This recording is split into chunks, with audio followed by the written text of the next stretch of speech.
Вредните раце на овие жени од другата страна на прозорецот во лабораторијата на приземјето од зградата на Националниот конзерваторски центар лани завршија 14, а до јуни годинава треба да конзервираат и реставрираат уште толку дела од богатата збирка на слики, цртежи и акварели од легатот на колосот на современото македонско сликарство Лазар Личеновски.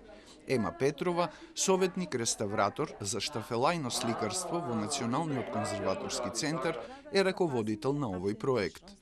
Секој милиметар од сликата нам ни е важен и се трудиме што повеќе фрагменти од оригиналниот слој да зачуваме. Таа нанесува кит на сликата женски акт од Личеновски. Вели, неопходно е китирање за оштетувањата на сликарската подлога. Самиот процес на китирање се изведува на оние места каде што има оштетувања, односно во овој случај има оштетување на сликарската подлога грундот и боениот слој кој недостасува. При тоа се применува китирање со реставраторски грунт, кој потоа ќе биде нивелиран најчесто со јајчана емулзија или пак по механички пат, зависи од случај до случај, а потоа ќе биде ретуширано делото само на оние места каде што има кит, за потоа да биде лакирано и трајно заштитено како би можело да се изложи, нели, и во спомен куќата на Личеновски. Истата заштитарска интервенција важи и за портретот кој Личеновски го направил на неговиот учител, последниот македонски зограф и прв профан сликар Димитар Андонов Папрадишки. Оштетувањата на делата на Личеновски се резултат на микроклиматски влијанија низ годините, додека стоеја во напуштената куќа на сликарот на Вардар по смртта на неговата сопруга Зое. Со владина одлука од 2015 година, куќата е во сопственост на државата, под ингеренции на Националната галерија на Македонија, а од 2017 година има статус на културно наследство од особено значење под категорија големо значење и е во фаза на санација. Во Националниот конзерваторски центар сега се санираат последиците од времето кога различни фактори влијаеа за девастација на делата, меѓу кои и пожарот во кујната, каде настрадал пејзажот од Галичник, црвени брегови, насликан од Личеновски. Се наоѓало во непосредна близина на опожарената просторија и беше во едната половина исчадено со гар и нечистотии од самиот пожар. Вака изгледа делото по отстранувањето на лакот со целата патина од пожарот. На ова дело, човек со петел, јасно се гледа дека делото се здобило со оштетувања во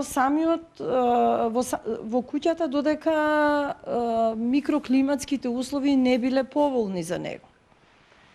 И може да приметите дека има настанато пукнатини и подкревање, односно на некои места дури и лупење на боениот слој заедно со сликарската подлога грундот. Сега, во моментов, направивме проби за чистење, за отстранување на лакот кој е пожолтен, јасно се гледа по линијата кај што не е лакирана површината, се гледа какви биле боите. Тоа значи дека и самиот лак кога ќе се отстрани, ќе добие сосема друг тоналитет. Меѓутоа, пред да ја чистиме, ние прво ќе треба да направиме повеќе проби на фиксирање и да ги фиксираме сите испукани делови, за да запазиме автентичноста. Не оди секогаш брзо и лесно процесот на конзервација и реставрација, вели вишиот конзерватор Дафина Балабанова Алексовска, вклучена во проектот. Во случајот со портретот на Станислава Маглевиќ, насликан од Личеновски во 1931 година, треба да се извади згрутчениот лак, што ќе бара примена на две постапки.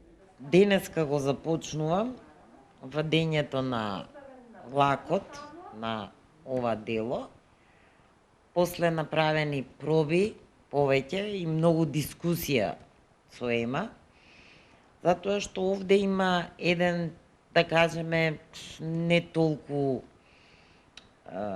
проблем лесен за вадење на лакот, затоа што во овој дел на сликата по целата должина има згрушување на лакот. Ние обично лакот го третираме во да можеме да го извадиме по хемиски пат. Меѓутоа, затоа што овој дел е многу згрушен лакот, не знам од која причина, по целата ивица на сликата,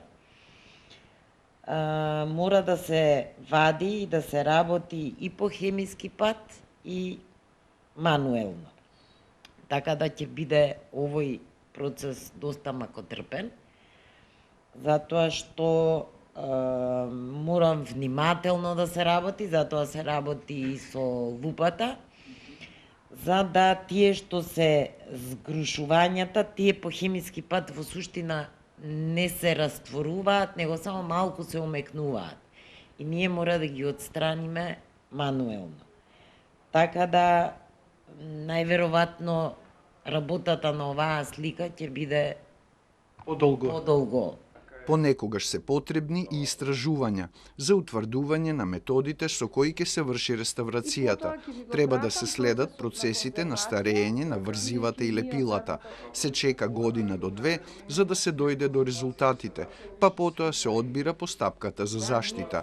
А за капачките на Личеновски морал да се менува целиот концепт за конзервација и реставрација и сега се чека конзерваторско одобрение за да се продолжи. Откако ја отстранивме украсната рамка, увидовме дека ние ова дело не можеме да го извадиме од блинд рамот, кој се наоѓа од задната страна, за да можеме да го презатегнеме и за да може да му ставиме ново платно, односно нова подлога. Зошто не можевте?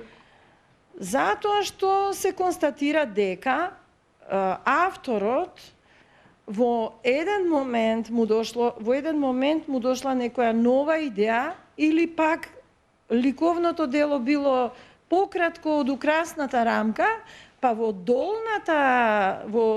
долната страна, целата должна линија од делото има додадено даска од 2 сантиметри, која подоцна ја пресликал само во долниот дел сликата и кога ќе застанете бочно на делото, ќе видите дека крушките, актовите и овој дел овде не рефлектираат иста светлина. Тоа значи дека во долниот дел тој досликал врз додадената летвичка, дури и поставил и нов потпис на кој пишува Лазар Личеновски 930 година.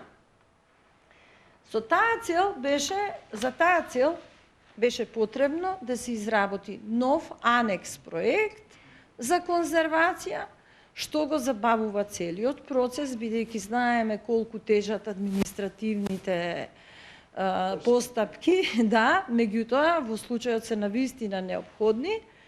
Така да ние сме сега во очекување на конзерваторско одобрение во однос на новиот проект за конзервација на ова дело. Остануваат уште дела од богатата збирка од 122 евидентирани и валоризирани ликовни творби, за чија конзервација и реставрација ќе се погрижат овие експерти. Меѓу нив е и овој мустаклија од ризницата експресионистички дела на Личеновски.